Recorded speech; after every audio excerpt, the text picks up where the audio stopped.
Swayam Prabha. Digital India. Educated India.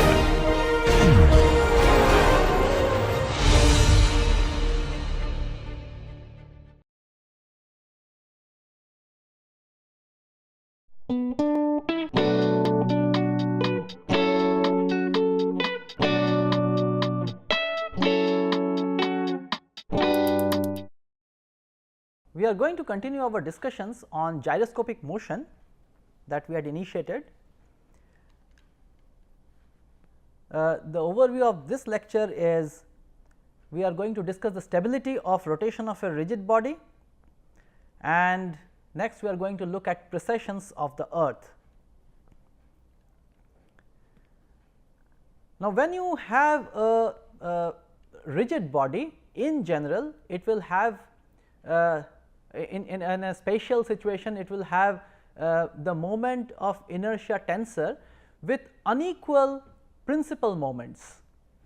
I can choose a special body fixed frame which is known as the principal body fixed frame, in which the moment of inertia tensor is completely diagonal. This we have seen in the previous lectures. Suppose we have a body which is in general asymmetric, and we therefore will have in general 3 unequal principal moments of inertia, and this is what we are going to consider here and study torque free rotations of such bodies. We will consider force and torque free motion of an asymmetric body with different principal moments of inertia, unequal principal moments of inertia. And as we have discussed before, we will look at the dynamics of such a body in the body fixed frame. This gives us this simplification that the moment of inertia tensor becomes time invariant. Consider a body like this, what I have shown in the figure, and the Euler's equation, corresponding Euler's equation can be written like this, as we have derived before. Omega x, omega y, omega z as shown are the components of the angular velocity of this body. The moments of inertia about the x axis is I x x, about the y axis is I y y, about the z axis is I z z. And we are considering that they are unequal and ordered like this. This is a choice how I choose my x y z, a right handed coordinate system with the moments of principal moments of inertia ordered like I x x is less than I y y is less than I z z. Let us consider that the basic rotation is about the x axis. Therefore, I have omega x as capital omega and omega y and omega z are 0. If this is the spin that is given to the body, and this is torque free and force free motion that we are going to study, let us see what happens as this body is slightly disturbed from this particular omega that we have provided. Slightly disturbed, it can have disturbances. Suppose while giving the spin there might be a slight disturbance which changes this omega vector by a very small amount. Primarily it is spin about the x axis, but we are going to give some disturbance and see how the disturbance evolves. What does this equations tell us about the evolution of the disturbance? Will it remain bounded or will it grow? What will happen? Notice one thing, that the Euler's equation, which is the equation of motion of such a body in principal body fixed frame, is actually nonlinear. You have products omega y, omega z, omega x, omega z like that. This makes the governing equations nonlinear, and that makes it very interesting. Let us disturb this and study the evolution of disturbance. In other words, what I intend to say is, here this is constant,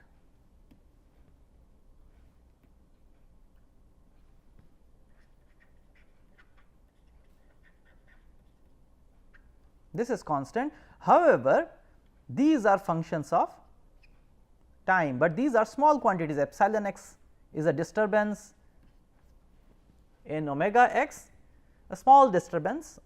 Similarly, omega y is only a disturbance, omega z is only a disturbance, because the basic spin is in the x axis direction. If I have this kind of a disturbance, I start substituting in the equations of motion, the Euler's equation. When I substitute this first term here, then I get omega x dot is nothing but epsilon x dot. Omega y and omega z are both epsilon y and epsilon z, therefore, the product will be second order small. We will drop those second order small quantities. With that understanding, with that assumption, the first equation is simply I x x epsilon x dot is 0, approximately 0. We are dropping the second order small terms. The second equation, I have omega y dot, and that is nothing but epsilon y dot, and here I have omega z times omega x. Now, omega z times omega x will produce a first order small quantity, which will be capital omega times omega epsilon z. Capital omega times epsilon z will be produced. We will also have epsilon x into epsilon z, that is second order small, we will drop it, and therefore, we have this second equation, and similarly we have the third equation. Now, we are going to look at the stability of this small disturbance. The first equation tells us that epsilon x dot is 0, which means the disturbance in the x direction is not going to change with time. The second equation and third equation, these two equations are coupled. They are equations in epsilon y and epsilon z, and they are coupled, and they are first order ordinary differential equations, coupled first order ordinary differential equations. What we can do is, we can derivate the second equation with respect to time, so that this becomes double dot, this becomes epsilon y double dot, and this becomes epsilon z dot, and that epsilon z dot I will substitute from here. If I do it, I can finally write the epsilon y disturbance equation in this form. Now, it is a second order ordinary differential equation, linear, and similarly I can also write the epsilon z, the disturbance dynamics in the z direction. This is also a second order linear ordinary differential equation.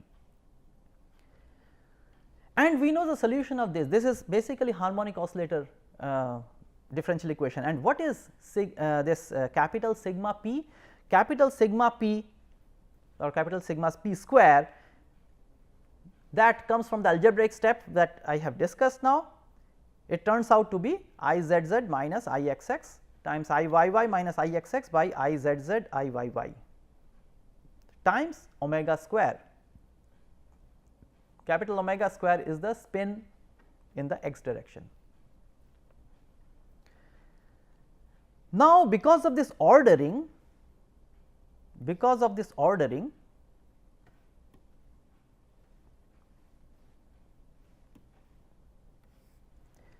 this quantity is positive.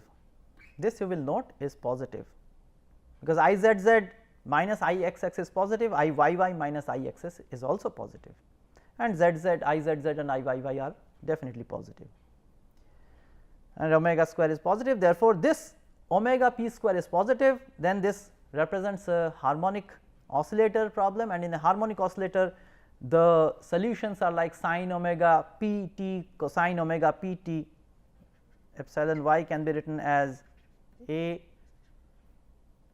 sin omega p t plus b cos omega p t, and these are bounded solutions. They are periodic and bounded. Therefore,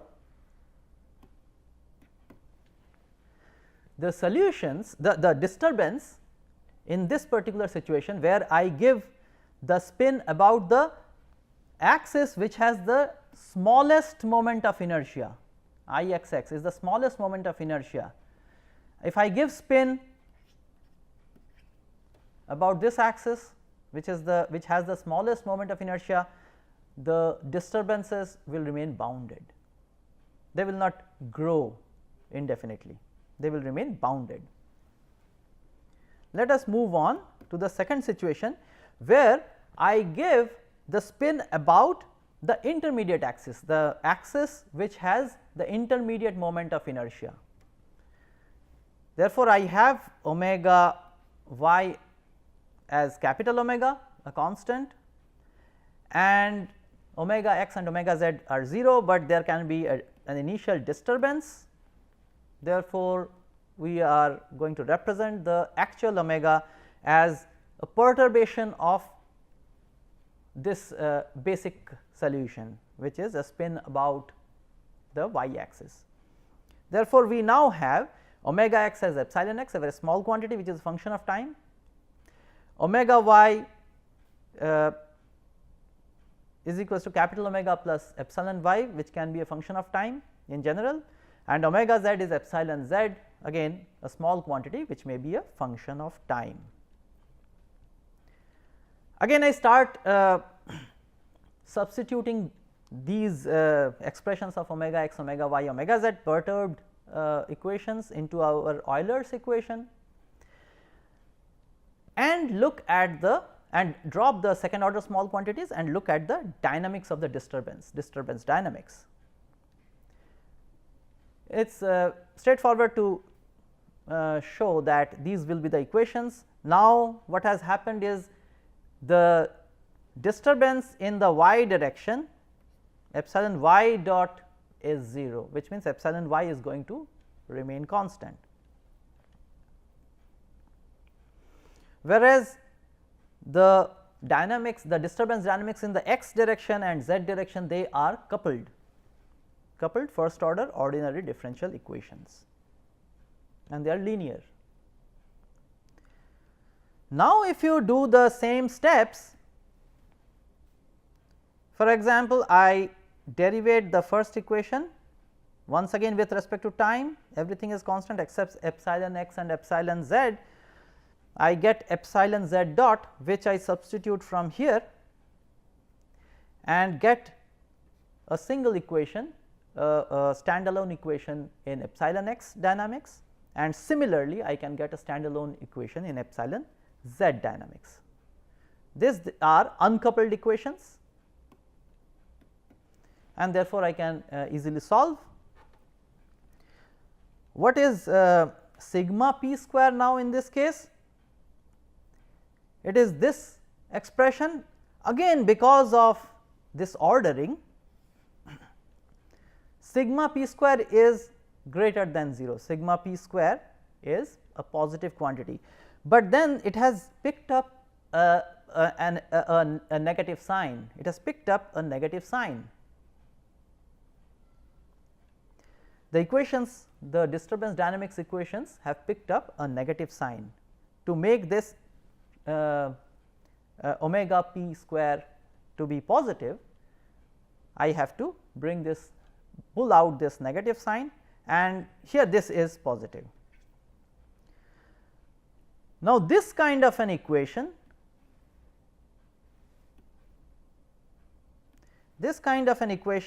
has solutions of the form cos hyperbolic and sine hyperbolic, or you can also write it in terms of exponential.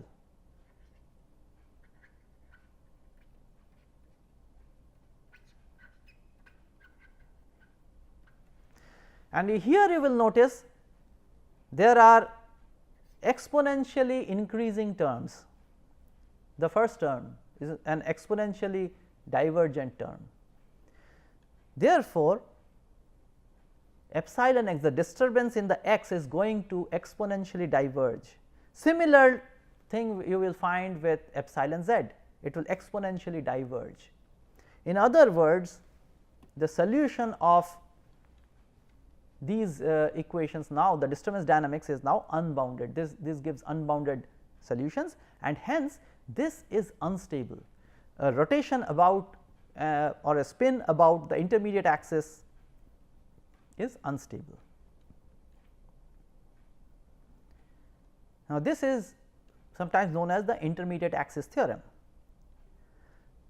In case 3, we give omega z about the omega z as capital omega, which means we are giving now the spin about the axis which has got the highest moment of inertia, and you can follow the steps that I have outlined in the last two cases, and you will get stable bounded solutions of disturbances.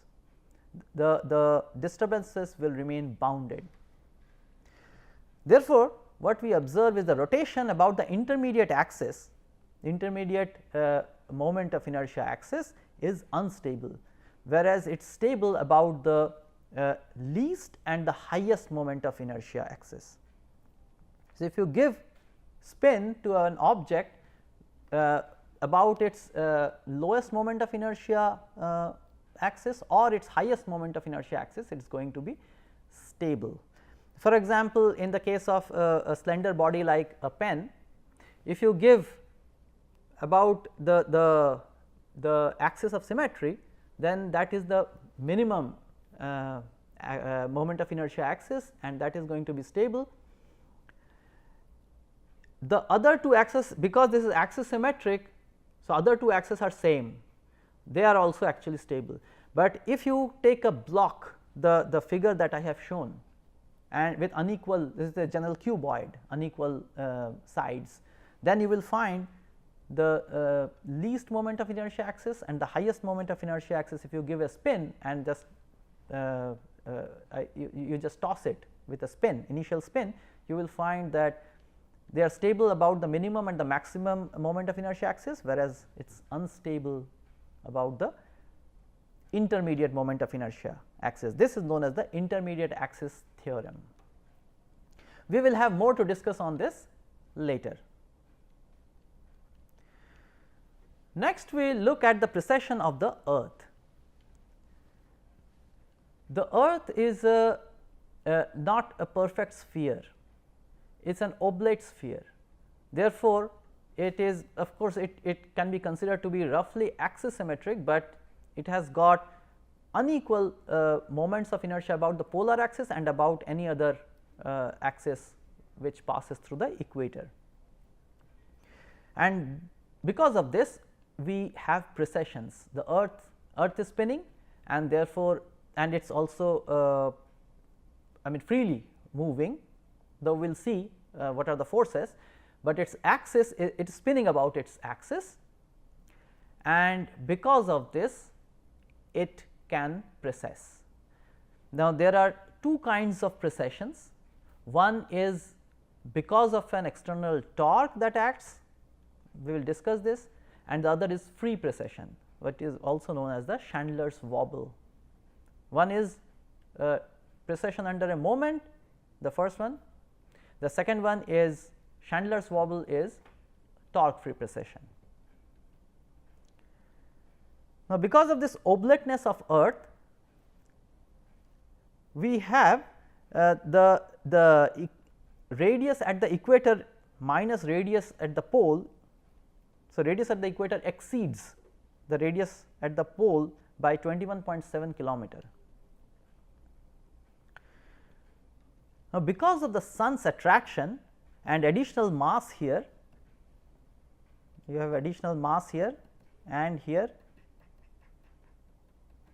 and because of the inclination of the axis, you will have additional attraction forces. Let us look at those situations. Now, it is spinning about an inclined axis and it has angular momentum. Let us look at these two situations. I have drawn this picture at the solstices. Here on the right we have winter in the northern hemisphere, and here we have summer in the northern hemisphere. Typically these are called solstices. So, this is summer solstice, the other is the winter solstice. Now, because of this additional mass which is distributed around the equator, you have additional little bit of additional attraction force. This portion is closer to the sun, this portion is closer to the sun, and therefore, the attraction is higher. This is farther away, therefore, attraction is slightly lower. And same thing happens in the winter solstice. The other configuration, slightly higher force to the nearer the portion which is nearer to the sun. And because of this, we have an equivalent force because of this additional, which is basically that contributes to the force of attraction at the center of the earth, and a moment is generated, and I have shown the direction of the moment. In both these configurations, the figure in the at the left and right of the earth, the moment's direction you note is counterclockwise as seen from here. A spinning body under action of a moment will precess. The angular momentum is going to change in the direction of the applied moment. Because of this, the axis of the spin axis, which is essentially can be considered to be the north south axis, is going to precess, it is going to turn, right, it is going to turn like this, like a top, but now here it is not resting on something, it is freely precessing, but this is because of an external moment. Right now our north south axis is roughly oriented along the Polaris or the north pole or the pole star. Polaris is also known as the pole star. Roughly at present, the north south axis points roughly towards the Polaris, but because of this precession,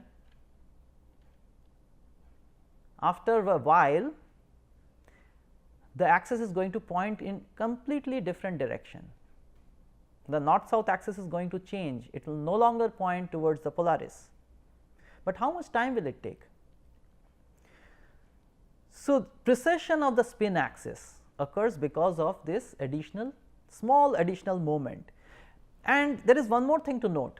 This moment will act only close to the summer or the winter solstice, when we have peak summer or peak winter.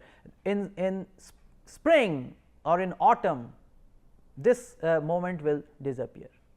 Due to the sun, at least it will disappear.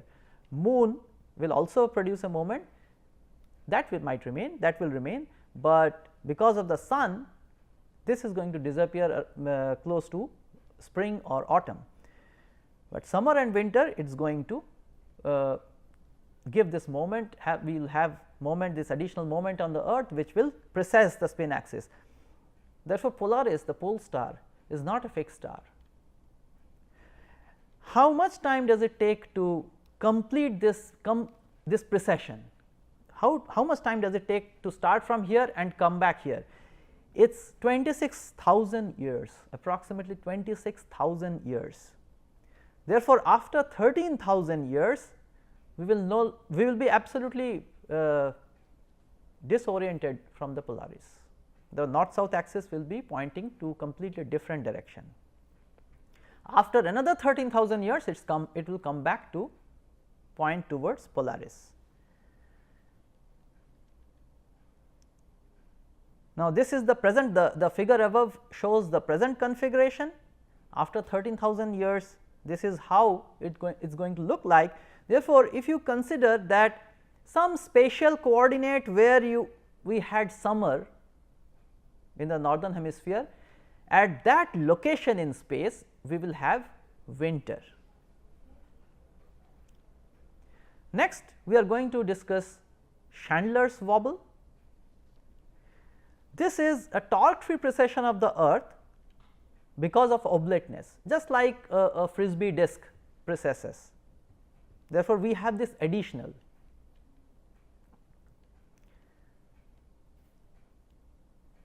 Now, here we have this oblate earth, but consider that there is no torque. We are going to look at the precession. This wobble is called the fast wobble, and this has a very small angle. Many people have predicted this wobble because oblateness was known for a long time, and even Euler had calculated this period of this wobble, but it was never found because that value was off from the actual value. But Chandler showed from the existing data in 1891 that this wobble has a period which is substantially different from the predicted value because of various other factors. Let us look at the torque free precession. Now, with a small spin, the precession the spin of the earth omega e is very small. We will consider earth to be an axisymmetric body. Ixx is equals to Iyy is I naught and Izz is I, which is along the polar axis as I have shown in the figure, and this xyz is a body fixed frame, it is a principal body fixed frame. So, we have the Euler's equation. Now, omega z dot, the spin of the earth is roughly oriented in that z direction, and omega z I will take equal to the spin of the earth. And if you plug in these values in the above equation, the omega z equation, the third equation will be trivially satisfied. The first and the second equations, they lead us to a coupled ordinary first order differential equation, and you can find out two uncoupled second order ordinary differential equations. We have discussed these steps, and this is going to be the uncoupled dynamics of omega x and omega y, which are actually disturbances. And here we find omega p is equal to capital I minus capital I naught by capital I naught times the spin of the earth. And if you calculate this value, it turns out to be minus omega e by 305.8, roughly 306. Let us say, why that negative sign? Because I naught is larger than I. And if you analyze this solution, then you will find that the time period of this precession, what is known as Chandler's wobble, is 305.8 days, but this was never found. Why? Because later on detailed measurements showed that this value is about 427 days, and that is why it was missed. 427 days is relatively short period, and the excursion of the spin from the north south axis is extremely small. On the surface of the earth it is around 10 meter, and because the period is so small, 427 days, this is called a fast wobble. To summarize, we have looked at stability of torque free rotation of an asymmetric rigid body, and we have seen how the spin about the intermediate axis is actually an unstable solution or unstable motion of the rigid body, whereas the spin about the smallest moment of inertia axis and the largest moment of inertia axis, these are stable motions of the rigid body. And we have looked at precessions of the earth. We have looked at two precessions, the precession of the equinox and Chandler's wobble. The precession of equinox, why this is called precession of the equinox? Just like I said that the location in space where you have summer today, After 13,000 years, at that location you will have winter in the northern hemisphere. Therefore, where you have spring, there you will have autumn. That so which means the location of where you have the equinoxes, spring or vernal equinox or autumnal equinox, there that thing is rotating, that is precessing, which means the Earth's orbit is changing its orientation. That is why it is called precession of equinoxes. So, with that I will close this lecture.